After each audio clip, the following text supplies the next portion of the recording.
Alléluia. Alléluia, Alléluia,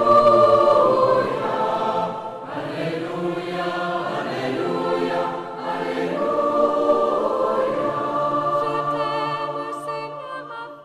Frères et sœurs de Lumen Christi TV, que le Seigneur vous donne sa paix.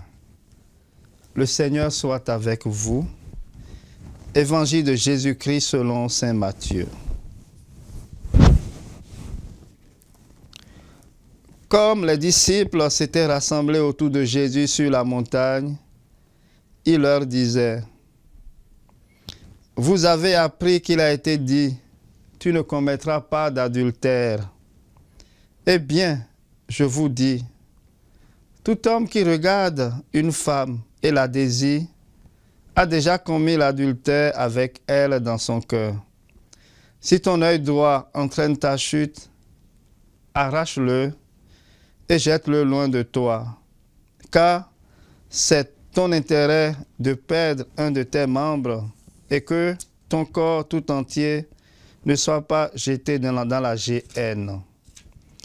Et si ta main droite entraîne la chute, coupe-la et jette-la loin de toi, car c'est ton intérêt de perdre un de tes membres et que ton corps tout entier ne s'en aille pas dans la géhenne.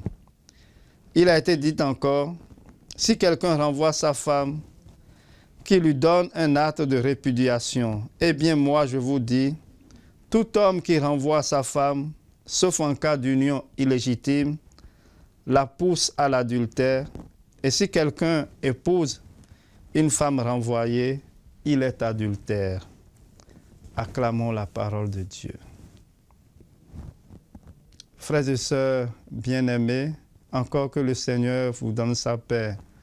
Le nouveau Moïse vient encore pour ouvrir notre intelligence à la loi ancienne. Il aborde aujourd'hui une question épineuse, l'adultère. La question de l'adultère se pose dans le cadre d'une relation conjugale. Jésus étend cette loi à la relation entre hommes et femmes. L'enseignement de Jésus vise ici le rapport entre le mariage et la sexualité. Les deux sont des biens que Dieu met à la disposition des êtres humains pour leur propre épanouissement. Pour bien vivre ces deux réalités, il faut donc commencer par la maîtrise de soi. La maîtrise de soi est un fruit de l'Esprit Saint. Elle permet d'orienter nos désirs et nos sentiments vers Dieu, le bien suprême et absolu. Jésus nous demande de maîtriser nos yeux et nos mains. Mais pourquoi Jésus évoque ces deux sens? Lorsque nous prenons par exemple les yeux, Jésus nous met en garde contre la convoitise des yeux. Vous avez appris qu'il a été dit, tu ne commettras pas l'adultère.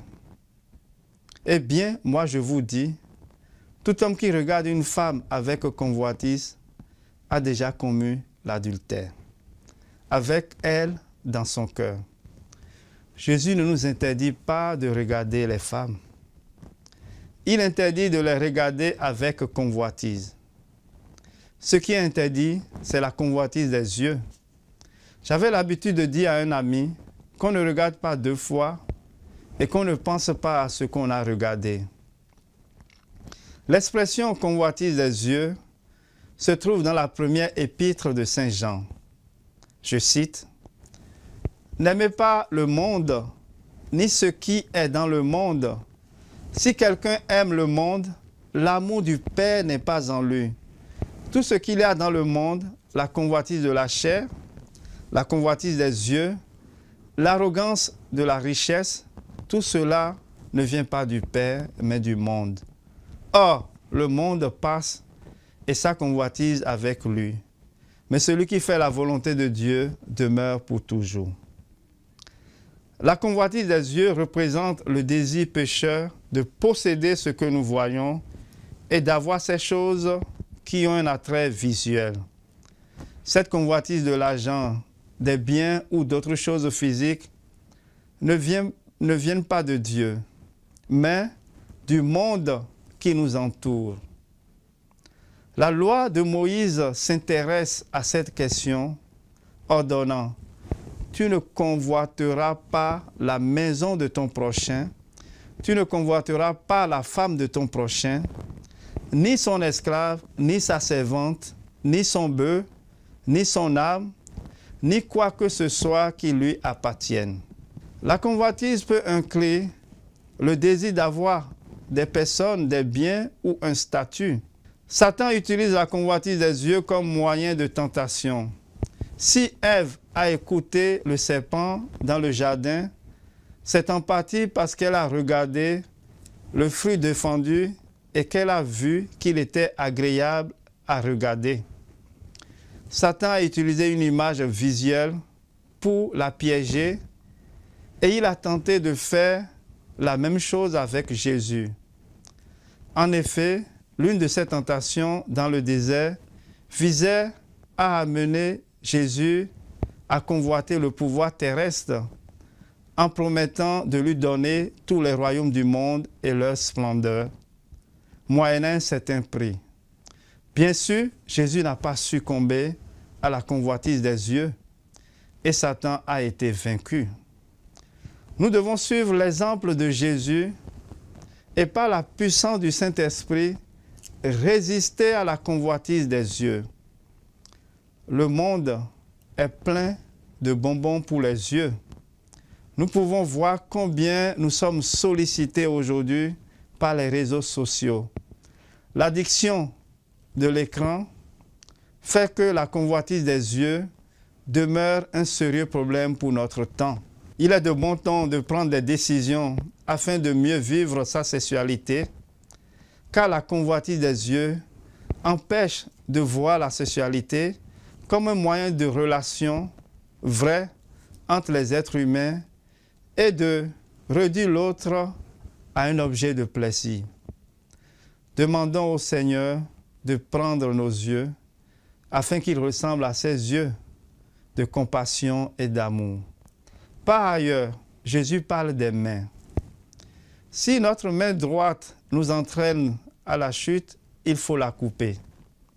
Cette hyperbole montre qu'il est important d'éviter le péché que de le commettre en mettant en jeu notre entrée dans le royaume de Dieu. Nos mains sont faites pour offrir des sacrifices à Dieu et pour travailler. Elles pourraient être utilisées pour le plaisir dans un cadre conjugal. C'est à propos de ce cadre que Jésus conclut son commentaire sur le commandement qui interdit l'adultère. Jésus fait sortir ici l'une des propriétés du mariage, l'indissolubilité.